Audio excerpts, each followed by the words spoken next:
Peggy ini benar adalah pelakunya, dan ada juga yang mengatakan bahwa Peggy ini bukanlah pelakunya. Hai guys, balik lagi bareng aku Arisa. Apa kabar semua hari ini? Semoga selalu sehat ya. Yang terpenting jaga selalu kesehatan guys. Jangan lupa lo minum air putih banyak-banyak, tapi jangan kebanyakan guys ya, nanti kembung bahaya. Oke, video kali ini masih terkait dengan ya seperti video sebelumnya, masih terkait dengan kasus Vina dan Eki.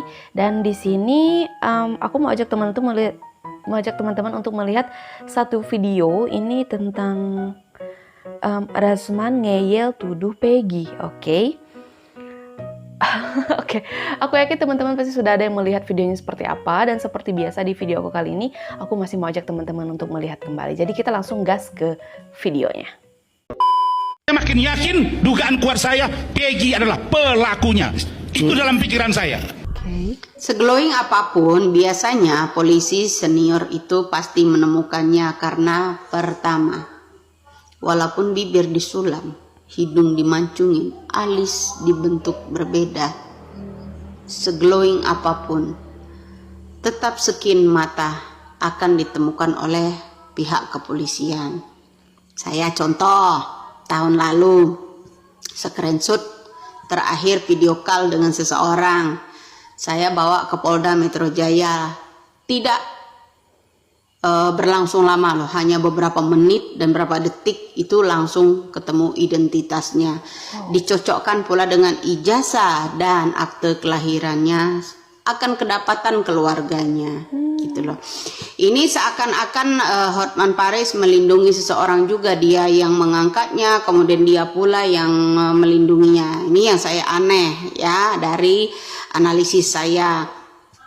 Berlarut-larut ya ini. Skin mata itu tajam sekali, apalagi kalau anak itu udah mengendarai motor, pasti ada SIM, sidik jari. Itu bro, coba itu, bro. Yang orang-orang mirip-mirip itu kalau memang mental polisi itu bernyali baja, disidik jari dong, ya kan? Walaupun mirip disidik jari, ya kan? Toh itu gampang kan? Nah, kenapa harus dipersulit kasus ini? Ada apa itu? Ya Susno Duaji pun juga udah mengklarifikasi itu. Si mata elang dalam jarak si Aep ya, dalam jarak 100 meter bisa melihat. Nah, alangkah tajamnya, ya kan? Malam hari pula. Nah, kenapa kasus Vina ini berlarut-larut nggak kelar? Apa yang ditutup-tutupi? Apakah karena salah satu anak seorang Peggy Setiawan yang aslinya dirubah dan segala macam itu ya, karena anak seorang mantan wali kota apa wakil gubernur ya, wakil bupati ya, itu. Jangan peduli bro, mau dia itu dari PDI, mau dia itu dari partai manapun ya. Cobalah, bongkarlah itu ya.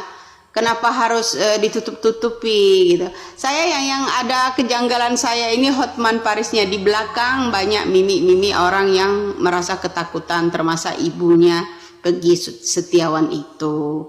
Kenapa mesti yang kalian tumbalkan itu seorang kuli bangunan? Itu loh. Ya, skin mata itu sama sidik jari itu nggak bisa ditukar dengan apapun, kecuali tangannya udah dibuntungin lalu diganti dengan plastik gitu ya. Tapi skin mata itu nggak bisa dibodohi.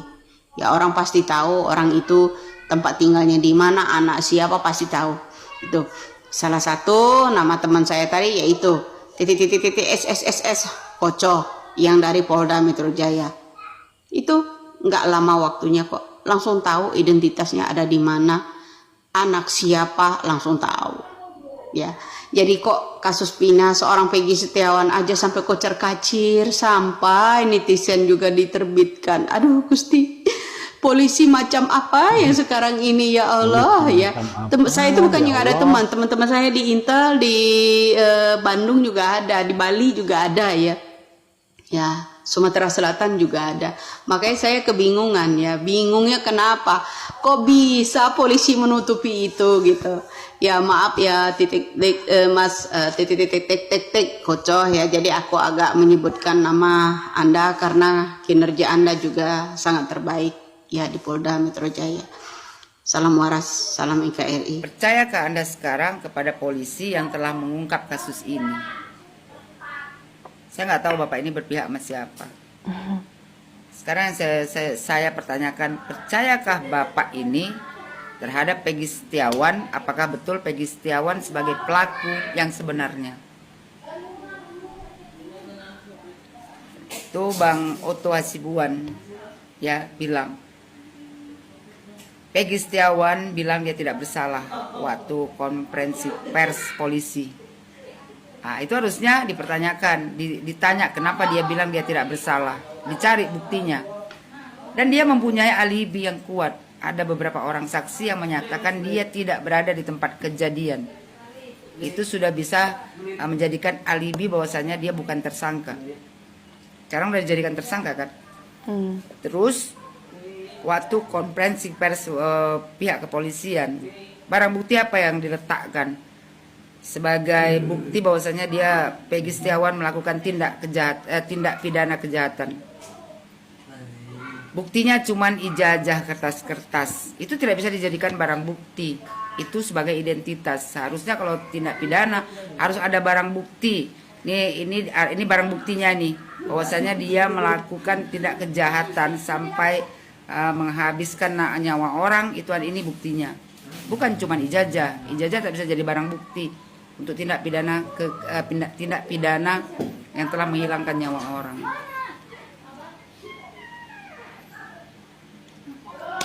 Bang Hotman Paris meminta kalau bisa Bapak Yusril dan Pak Oto mendampingi Peggy sebagai pengacara. Itu saya sangat setuju. Ya, daripada kayak Anda ini, begitu kasusnya viral, Anda nimbrung. Bagaimana kalau seandainya Sakatata yang sudah dihukum, anak di bawah umur kemarin dihukum 8 tahun penjara yang sudah keluar, dia tidak mengakui bahwasanya dia ikut berbuat juga, dan dia punya alibi bahwasanya di saat kejadian dia bersama orang lain, ada saksinya. Seandainya dia tidak bersalah, apa yang dikasih pihak kepolisian sama dia? Sebagai imbalan dia sudah menjalani hukuman dan sudah mendapat penyiksaan. Itu sekarang Sudirman, itu dia mempunyai keterbelakangan mental. Kalau seandainya dia tidak bersalah, semua orang simpati pada kasus kematian Pina sama Eki, ya, dan semua rakyat Indonesia ini pun bersimpati kepada orang-orang yang salah tangkap nantinya. Kalau seandainya semua yang ditangkap itu tidak bersalah, apa pertanggungjawaban daripada pihak kepolisian? Ada nggak undang-undang yang mengatur itu? Apa nggak kasihan orang yang tidak berbuat dituduh berbuat, sementara pelaku yang sebenarnya, kalau memang betul Peggy Setiawan dan kawan-kawan tidak bersalah, ya, pelaku kejahatannya masih bebas di luar sana. Harusnya Anda mencari kebenaran. Benar nggak ini pelaku utamanya? Benar nggak ini orang yang melakukannya? Sementara mereka punya alibi-alibi semua, bahwasanya mereka tidak ada di tempat kejadian. Harus lebih dini Masa ya guys ya. Kang Dedi yang sibuk sana kemari mencari barang bukti, benar nggak ini? Karena dia merasa simpati, jangan sampai anak-anak ini dihukum seumur hidup padahal mereka tidak melakukan kejahatan itu. Enak kali orang yang berbuat sesungguhnya masih bertebaran keluar, masih bebas di luar, sementara orang yang tidak bersalah dihukum seumur hidup. Itu yang harus Anda buktikan. Seharusnya Anda tak tahu memihak kepada siapa. Begitu viral Anda sibuk nimbrung. Kalau mau cari popularitas, ya sah-sah saja, tapi buktikanlah kalau memang betul anak ini tak bersalah. Cari bukti-buktinya. Dan seandainya pun ini salah tangkap, ya seharusnya hakim tak boleh salah juga. Kalau tak ada bukti yang kuat, hakim juga tak bisa memutuskan. Harusnya seperti itu. Kan?